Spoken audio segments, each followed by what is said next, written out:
Jolani's reward, his status as terrorist, was removed by Mr. Joe Biden, the last administration. That's one of the final things they did.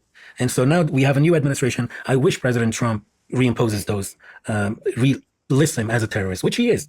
And so once a jihadi, you're always a jihadi. You don't change overnight. That man is killing Christians. He is killing other religious minorities. And my fear is that this is going to worsen. It's going to increase, especially now that he has Taliban members with him and he's getting support from the leadership of the Taliban. What about Europe? What about Europe? The immigration? The immigration. Look, Sean. What happens if it switches? Brother, let me tell you this. I was telling this earlier.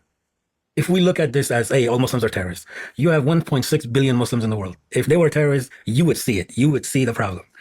That's not the case. These individuals, and I'm not saying at the same time that there is not a terrorism problem in Islam. There is. And it's unfortunately true. And it's happening in Muslim countries are not taking the lead, taking action against it. Why is it that America should be the one to go and fix all of this stuff? Why isn't Saudi Arabia taking action? Or Qatar or UAE? I'll go back to the European stuff. The immigration. Europe has a open border policy. They allow everyone and anyone in. They don't vet. And then all of a sudden you see stabbings.